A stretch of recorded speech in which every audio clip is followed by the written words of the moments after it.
As Ghaffar Hussain, who is a counter-extremism expert and former Prevent manager. Good afternoon to you. Hi, David. How you doing? When I read this afternoon, I was absolutely staggered that these three men who threatened to blow up aircraft in mid-air, killing thousands of people, who were sentenced to life, could be freed and could be on the streets of Britain. And I think that's pretty outrageous and pretty shocking. No, I agree with you. I think in this instance, life should mean life, and especially for a plot of this nature, as you know. At the time, it was, a plan to blow up 7 transatlantic flights, kill hundreds of innocent people. The problem here is the sentencing. When they were sentenced, they were given 20 years rather than actual life, and therefore they are subject to parole after those 20 years. And those 20 years are coming up now, and that's the real problem. So legally, they're entitled to apply for parole, but I agree with you. It should be life for life for given the severity of the crimes. And given your expertise, what do you believe is the outcome likely to be? Of them being released? Yes. Well, we don't know the extent to which they have changed their behaviour and been de-radicalised. This is the problem. So the government would have to do some sort of risk assessment to the extent to which the danger they actually pose. Obviously, I'm not privy to those assessments, but there have been instances of individuals who have been released who've gone on to re-offend. Yeah. Famously, the Streatham High Street attack and Usman Khan, the Fishmonger Hall attack as well, are both individuals that were convicted of terrorist offences and then released and then re-offended. So we know that system is not flawless. However, they won't be just released into the community. There will be restrictions put on them. They'll be managed through a MAPA level 3 process, which means they'll be tagged. They'll be denied internet access, for example. They'll have to report into a certain place. There'll be exclusion zones, but there'll be certain measures put in place to limit their movements and behaviour. If they're breaching of those, they'll be immediately recalled. So there is that in place, but we don't know the extent to which they've... I mean, forgive me for rolling my eyes. I think people listening to this and watching this on television will be thinking, I just don't trust the system. And that's a fair comment, because there have been failings in the system. I can think of 4 instances, for example, in the last 20 years, where individuals have gone on to re-offend.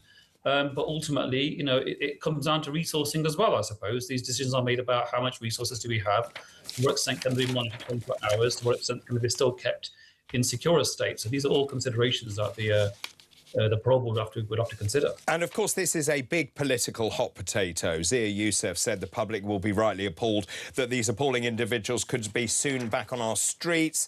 Our justice system is fundamentally broken. I would agree with that. When you have people who are trying to commit mass murder on a terrifying scale, they should be locked up for life. Then you've got Nick Timothy, the Tory Shadow Justice Secretary, saying it's unconscionable that Islamist terrorists who plan to blow up planes, killing hundreds of innocent civilians, should be let out of prison. So where is the problem here? Was it in the original sentencing? And it should have meant, as people expect, life should mean life.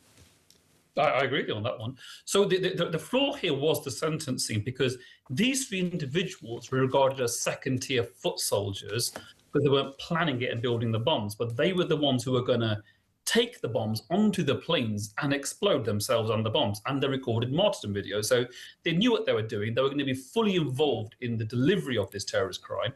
And so the flaw there was, why did they only get 20 years subject to parole rather than life sentences? I find this extraordinary. This is Savant Khan and Zaman. They were cleared of conspiring specifically to blow up aircraft. They failed to prove they knew the intended targets of the suicide operation. They didn't know that they were going to be aircraft. I would have thought you would be fairly sure, wouldn't you, before you engaged in such an act, of what you're about to do? Yeah, based on their martyrdom videos, I think it was clear they knew they were going to...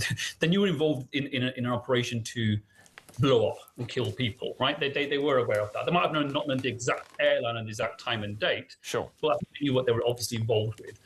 So I think there's some legal technicalities that have come in the way here of what is, if you just apply common sense, these are terrorists who want to kill innocent people, lock them up. That's the common sense approach. But sometimes that gets lost in legal wrangling. And just in terms of that, so if they are released, which I should think will be to the horror of most people in this country, what is, you mention them being observed or being tagged. How stringent, how strict is that? Well, they were put in certain secure accommodations. I won't be just sent back home, first of all. That accommodation is monitored 24/7. There'll be regular meetings between probation and counterterrorism police about the case, like a once-a-month meeting. They'll be probably electronically tagged, so the movements can be monitored. There'll be exclusion zones, places they can't go. Their online activity will also be monitored. So they're the few things that will be in place, and the people they can speak to will also be restricted. And then those restrictions are eased over sort of a 2, 3, 4 year period, depending on their behavior. That's typically how these things are managed. You can debate how effective that is. It technically doesn't stop them from, if they really want to commit attack, they still can within those conditions. But I guess an assessment has been made somewhere that they have had a behavioral change.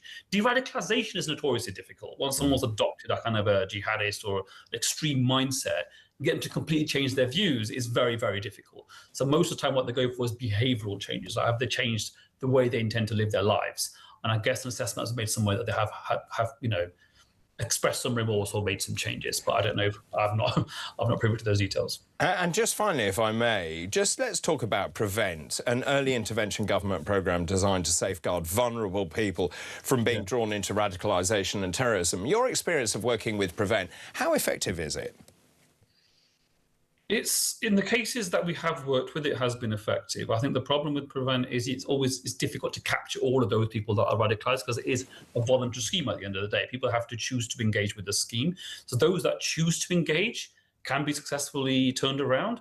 But if you don't choose to engage, if you're fully radicalised and you tell Prevent to go away, you don't want anything to do with them, there's not a lot you can do with people who haven't committed a crime at this stage, unless you want to become a complete draconian state. And that's the weakness in the system. But I don't know how you fix that without becoming, like, say, completely draconian. Well, very good to talk to you. Thank you very much indeed for joining me this afternoon. That's Ghaffar Hussain. Let's take some calls.